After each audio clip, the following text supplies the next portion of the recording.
Hello everyone, welcome to Tutorials Point. Today I'm going to show you how to unblock people on Snapchat.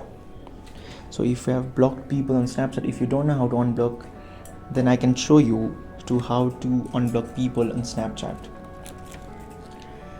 So before getting started, please update your app. If you haven't updated your app, you can update your app by going to Play Store.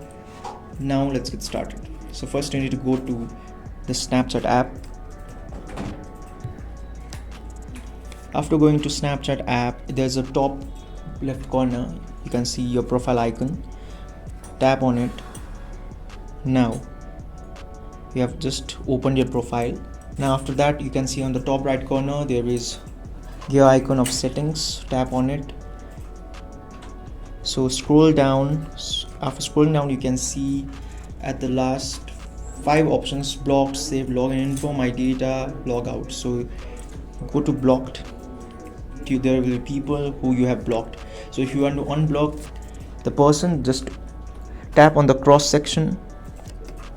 So the Snapchat will show you, are you sure you want to unblock the Snapchatter? So you just need to tap on yes.